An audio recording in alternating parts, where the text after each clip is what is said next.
Welcome back. सवेरे पाकिस्तान आप देख रहे हैं और आपने मैच भी कल यकीनन देखा होगा और आप भी ऐसे ऐसे कर रहे होंगे मैच देख के। और मैच देखने के बाद जो रिएक्शन सामने है वो बड़ा इंपॉर्टेंट है कि क्यों नहीं हमें वो जो एक लॉ है जिसके तहत के डिकॉक ने जो किया है, जिस तरह से फ़खर जमान को धोखेबाजी के साथ जैसे कि ना आउट करना, टू पुट इट ब्लंटली, तो उसके ऊपर क्यों नहीं आईसीसी का कानून अप्लाई हुआ। और फिर वो जो कैच पकड़ा गया है तो हैट में अगर कैच चला गया तो 5 रन वहाँ क्यों नहीं मिले। तो अब सब ये क्यों की तकरार कई जो है ना क्यों जो है वो आ गए। लेकिन वो जो रूल है ना, उस रूल के ऊपर हम अभी पूछेंगे भी, हमारे साथ जो स्पोर्ट्स एनालिस्ट मौजूद है उनसे भी। मुझे ये लगता है कि वो शायद रूल वहाँ तक ही अप्लाई होता है कि जिस वक्त वो बॉल करवाने के लिए आ रहा है उस वक्त अगर किसी ने आपको डिसीव किया हो या शायद आपको उसने कोशिश की हो कि आपका ध्यान बढ़ जाए, लेकिन उसके बाद सारी जिम्मेदारी आपकी। आप महेंद्र सिंह धोनी को कई दफ़ा देखते रहे हैं कि वो इस तरह से डिसीव करते रहे और कभी कोई एक्शन नहीं हुआ। खैर, इस पे जो एक्सपर्ट ओपिनियन हमें लेनी होगी। और कल 193 रन की जो इनिंग्स खेली है फ़खर जमान ने, क्या बात है। और पाकिस्तान के मिडल ऑर्डर की तो क्या ही बात है, उसके ऊपर भी हम बात करेंगे कि जिनकी बदौलत हम पहला मैच हारने लगे थे, दूसरा मैच हम हार गए हैं। तो अब्दुल गफ्फार साहब हमारे साथ मौजूद हैं, उनसे बात करते हैं। गफ्फार भी अस्सलाम वालेकुम, गुड मॉर्निंग। आपको कैसा लगा? फ़खर के अलावा बाकी टीम पर गुस्सा कितना आया? वालेकुम सलाम, आप दोनों का बहुत बहुत शुक्रिया। और यकीनी तौर पर कल फ़खर जमान जो है पाकिस्तान का फ़खर बने। और अब देखें ना, पाकिस्तान मैच हार गया लेकिन किस तरह हम इस चीज़ को अप्रिशिएट कर रहे हैं। तो आई थिंक फ़खर जमान को बहुत क्रेडिट जाता है। उनकी कल जो इनिंग थी ना हमजा, आई थिंक ना सिर्फ पाकिस्तान बल्कि शायद वनडे क्रिकेट की तारीख की एक बड़ी शानदार से एक होगी, क्योंकि जिस तरह का वो तनहा देखे ना कि ऑलमोस्ट 60% रन फिर उनके बाद सबसे बड़ा स्कोर बाबर आजम का 31 रन, तो इससे बड़ी इनिंग कोई हो नहीं सकती थी। और जहाँ तक आपने बात की, ऑब्वियसली टॉप ऑर्डर हमारा थोड़ा सा बेहतर है, बट मिडल ऑर्डर में यकीनी तौर पर बहुत ज़्यादा प्रॉब्लम्स हैं। और ये बातें हमने आपको याद है सिलेक्शन जब हुई थी तब भी की थी कि इतनी सारी चेंजेस आप करेंगे ना तो यही मसला होगा। अब लगता यही है कि अगर आप देखें तो हर कोई परेशान ही दिखाई दे रहा है मुझे मिडल ऑर्डर में।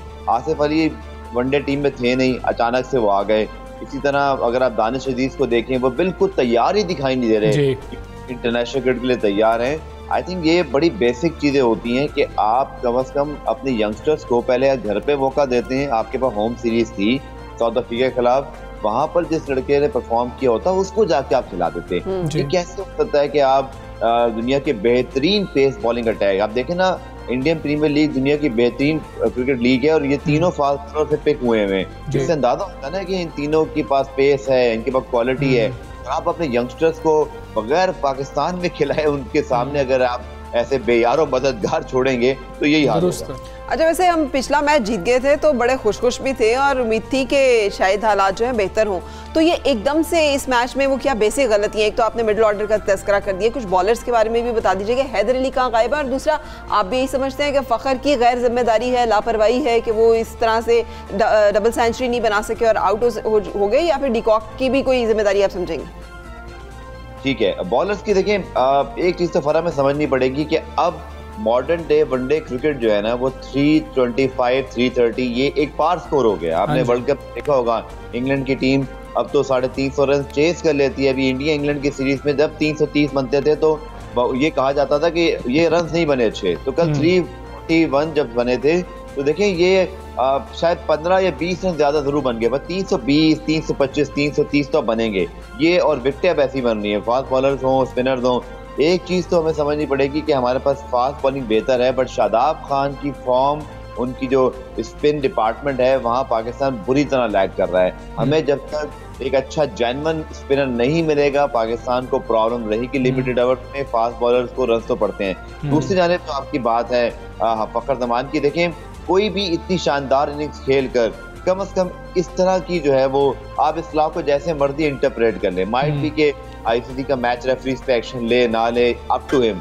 बट बात यह है कि क्या समझते हैं कि इतनी शानदार इनिंग्स खेलने के बाद स्पोर्ट्स में स्पिरिट का तकाजा था कि कल डिकॉक ने जो हरकत की, डिकॉक की जो हरकत थी वो किसी तौर पर भी शायान शान नहीं थी। स्पोर्ट्समैन स्पिरिट के आप उसको शक का फायदा देके छोड़ दें, लेकिन आप क्लियरली देखें ना कि उसने फ़खर जमान को ब्लफ किया, वहाँ पे चीट किया, वो दूसरी जानिब इशारा कर रहे हैं। और ये लिखा हुआ है इस क्लॉज के अंदर 45 के अंदर कि अगर आप डिस्ट्रैक्ट करते हैं, अगर आप फेक फील्डिंग बेसिकली इसको शुमार किया जाता है। और ये आईसीसी ने कुछ अर्से पहले कवानीन को तब्दील किया। आप जो धोनी की बात कर रहे थे ना हमजा, ये तकरीबन 2 या 2.5 साल पहले धोनी ने भी हरकत करना छोड़ दी थी, क्योंकि उन्हें समझ में आ गई थी कि अगर मैं करूंगा तो मैं फंस सकता हूँ, क्योंकि ये फेक फ्रेंडली के अंदर बाकायदा तौर पे लिखा हुआ है कि ये पेनल्टी 5 रन मिलते हैं, ये रूल है। और बहरहाल फखर जमान हो या पाकिस्तान क्रिकेट बोर्ड, दोनों ने कल बड़े दिल का भी मुजाहरा किया। फखर जमान देंगे, उन्होंने प्रेस कॉन्फ्रेंस में कहा कि आई थिंक मुझे समझता हूँ, उन्होंने कहा कि मेरी गलती थी, मुझे शायद अपने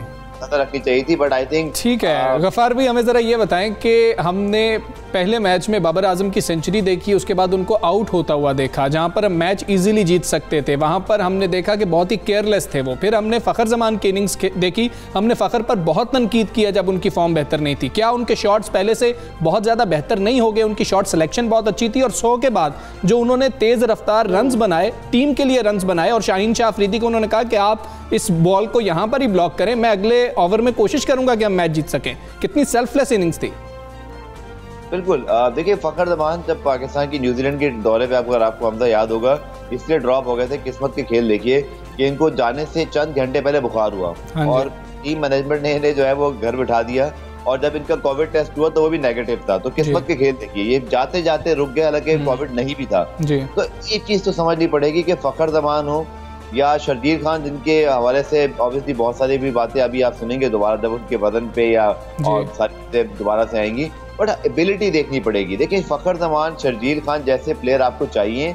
एटलीस्ट ये हर मैच में रन नहीं करेंगे, बट आपने एबिलिटी कल देख ली ना कि अगर का दिन हो फखर जमान तो वो क्या कर सकते हैं। तो आपको एबिलिटी पे प्लेयर्स खिलाने हैं। दूसरा, आपने जहाँ तक बात की, बिल्कुल उन्होंने पूरी अपनी, कहते ना कल तो फखर जमान ने ऐसी इनिंग खेल दी कि अगर आप देखें तो दुनिया का कोई टॉप प्लेयर ऐसा नहीं था दुनिया का कल, चाहे वो भारतीय प्लेयर हो, भारतीय एनालिस्ट हो, या इंग्लैंड के प्लेयर हो, या व्हाटएवर, कोई इस इनिंग को देखकर मुतासिर हुए बगैर नहीं रह सका। कि ये इनिंग्स याद रखे जाने वाली है। आप और मैं भी जब आज से चंद साल बाद भी ओडीआई क्रिकेट की बेहतरीन की बात करेंगे तो फखर जमान की इनिंग राइट अप, जिसको हम जो है डिस्कस कर रहे होंगे। और लेकिन आई थिंक फखर जमान को बाहर रखना, कुछ अर्से पहले जब बाहर वो टीम से बाहर थे, वो सही फैसला नहीं था मेरे ख्याल में। फखर जमान जैसे प्लेयर्स को आप एबिलिटी पे पिक करें, उनकी जो क्लास है, उनकी जो एक वे ऑफ प्ले है, उसको देख के पिक करें। इनकी फॉर्म पे मत जाइए, ये किसी भी दिन है वो किसी भी बॉलिंग लाइन को जो है वो तहस नहस कर सकते हैं। बिल्कुल ठीक है। गफ्फार भाई हमें ये बताइए, कल का जो हम मैच हारे हैं, ये पाकिस्तानी टीम की वजह से हारे हैं या टीम सिलेक्शन की वजह से हम हारे हैं? और अब हमें अगले मैच में क्या चेंजेस कर देनी चाहिए? क्या हैदर अली की वापसी होगी? क्या हसन अली की वापसी होगी? क्या उस्मान कादिर को हम शादाब की जगह आता हुआ देख रहे हैं? देखिए, पहला आपका जो सवाल है, ऑब्वियसली जब आप 341 रन करा देंगे और आपको पता है कि आपकी बैटिंग लाइन में इतनी क्वालिटी नहीं है, तो फिर तो आपको दोनों तरफ सोचना पड़ेगा।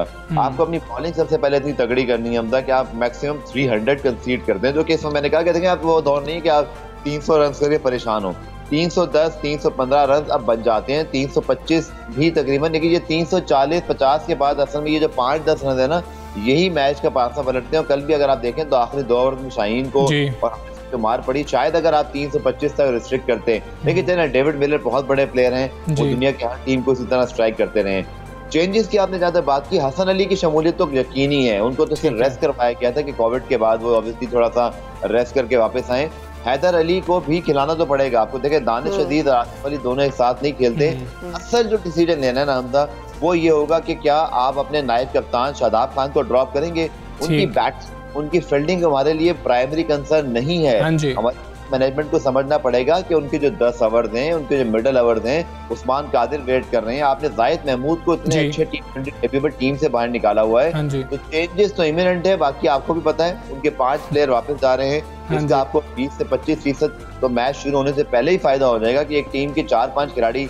लेकिन अगर आप देखें तो पाकिस्तान ने भी 3 तब्दीलियां तो कम से कम करनी है। तो बिल्कुल हमें ख्याम खाली में नहीं रहना चाहिए कि उनके प्लेयर वापस आ रहे हैं आईपीएल खेलने के लिए, वो 4 प्लेयर्स नहीं होंगे। उसके बावजूद बड़ी टीम है पाकिस्तान को। बिल्कुल ठीक है, बेहतर सिलेक्शन करनी होगी, प्लेइंग 11 अच्छी खिलानी होगी। बहुत शुक्रिया आपका अब्दुल गफ्फार, सब सवेरे पाकिस्तान का आप हिस्सा बने। और वैसे हमजा आप देखिए, जहाँ पे गलती कर रहे होते हैं ना, वहीं से आपको मार पड़ी होती है। मिडिल ऑर्डर की सिलेक्शन में ही सबसे बड़ा इशू है, और वहाँ पर ही हम देखते हैं कि हम हर दफा हिट खा रहे हैं और हर दफा हम तकरीबन 15 दिन इस पे बात हुई, फिर भी आपने कोई तब्दीली नहीं की कि हम कुछ बेहतरी कर लें। तो चलिए, let's hope for the best. और हम आपको सुनवाते हैं एक जबरदस्त सी आवाज पाकिस्तान जिसे कहते हैं ना ब्लेस्ड मुल्क है, जहाँ पे यूथ हमारी जो है, हमारे नौजवान बड़े टैलेंटेड हैं। एक ऐसे नौजवान जो बायोकेमिस्ट्री में अपनी एजुकेशन का सिलसिला पंजाब यूनिवर्सिटी से जारी रखे हुए हैं और उसके साथ साथ सुरों का जादू जगाते हैं, तो आप सुनते रह जाएंगे। हाँ जी, APMC all Pakistan music conference में गज़ल कैटेगरी में जो है वो गोल्ड मेडल जीत चुके हैं। हमारे साथ मोहसिन फयाज मौजूद हैं और तबले पे अमून गिल भी हमारे साथ मौजूद होंगे, वो भी फिजिक्स के स्टूडेंट हैं। तो ये साइंस के स्टूडेंट्स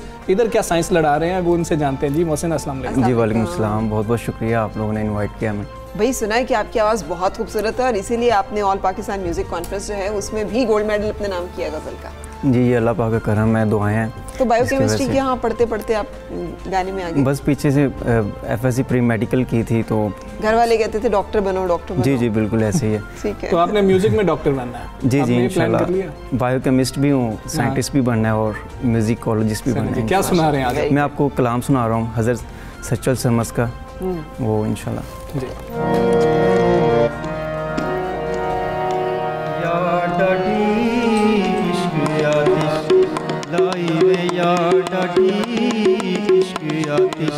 लाई वे यार सानू वे तो सानू लग गई बे अख्तियारी, सानू लग गई बे अख्तियारी, सीने दे विच ना समाई है यार डाढ़ी इश्क आतिश, लाई वे यार डाढ़ी इश्क आतिश।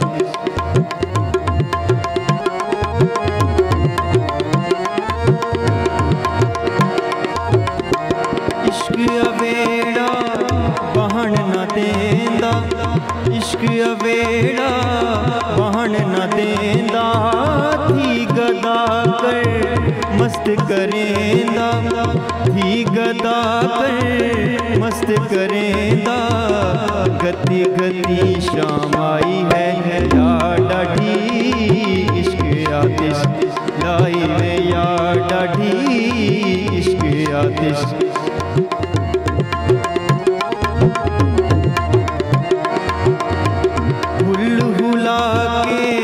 इश्क जो आया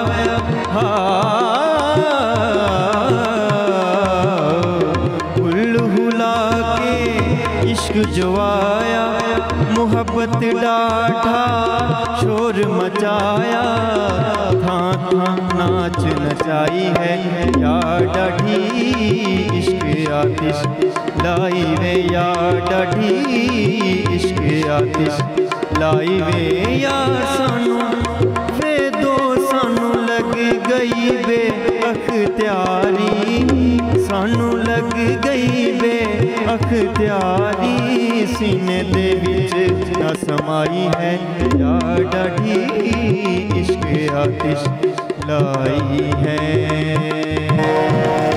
भाई वाह वाह वाह वाह, क्या कम्बो है, क्या कॉम्बो है ना।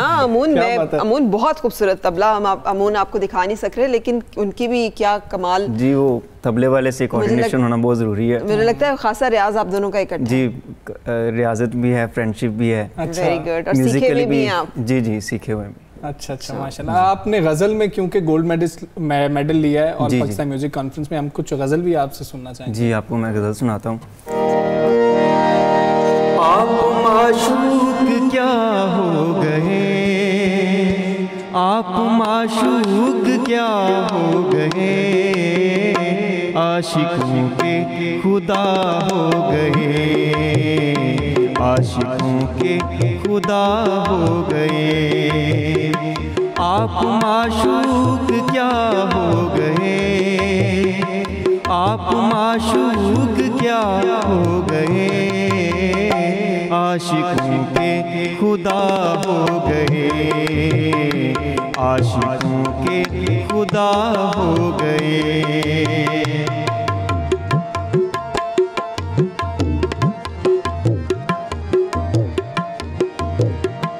आ गए मेरी मैयत पे तुम, आ गए मेरी मैयत पे तुम, आ गए मेरी मैयत पे तुम, आ गए मेरी मैयत पे तुम, सारे वादे वफा हो गए, सारे वादे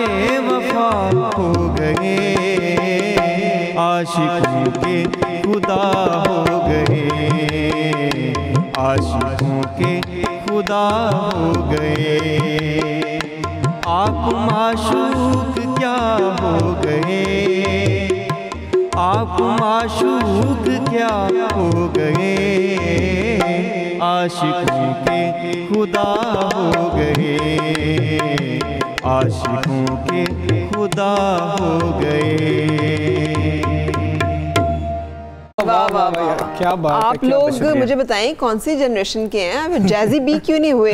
जीन्स फटी हुई और साथ गिटार, वो भी एक अच्छा स्टाइल है आजकल के बच्चों का, लेकिन आप लोग बड़े लोग सूफी म्यूजिक, गज़ल गायकी के साथ जुड़े हुए हैं। असल में जो असल मज़ा जो है ना म्यूज़िक का, वो क्लासिकल में है, सूफ़ी में है, गज़ल में है। तो जब हम तबला हारमोनियम के साथ गाते हैं तो फुली हम इंजॉय करते हैं, ज़रूरत नहीं होती हमें गिटार की। और हम भी बहुत इंजॉय कर रहे हैं। अब हमारे पास 2 मिनट है, हम चाहते हैं कि आपसे बात कम करें, आपको सुने ज़्यादा, एक कोई और चीज़ हमें 2 चलें ठीक है, मैं आपको पंजाबी गज़ल सुनाता हूँ। हाँ जी, मेरे शौक दा नीत बारते हैं। हम चाहेंगे कि अमून आप कम से कम इधर हमारे पास आएँ ताकि आपको हम ना फ्रेम में दिखा सकें कि जो तबला प्लेयर हमारे साथ थे, फिज़िक्स की तालीम हासिल कर रहे हैं, और हम अमून को भी दिखा सकें। यहाँ पे देखें जी, अमून हमारे साथ है, तबला प्लेयर थे, मोहसिन हमारे साथ है, दोनों स्टूडेंट हैं। बेहतरीन आवाज़ आपने सुनी है, क्या बात है। ज़माने के बाद मैंने एक अच्छे म्यूजिक को एंजॉय किया। क्या बात है, मतलब 2 इंस्ट्रूमेंट हैं, 2 लोग हैं और कमाल आप लोगों ने कर दिया। क्या लय है। असल जो नेचर है ना ये इसी म्यूज़िक में है, जिसमें जो है क्लासिकल, गज़ल, सूफ़ी कलाम, और उसके लिए बेसिकली म्यूज़िक के लिए 2 इंस्ट्रूमेंट्स तबला और हारमोनियम बस इनफ है। अच्छा, और उसी में आप जो है ना सारा मजा ले सकते हैं। बहुत शुक्रिया आप दोनों का कि आप दोनों आए, और हमें बहुत मज़ा आया। आप बहुत तरक्की पाएं, हम दोनों को और इन दोनों को भी हमारे साथ इजाज़त दीजिए। अपना बहुत ख्याल रखिए। Have a good day. अल्लाह हाफ़िज़।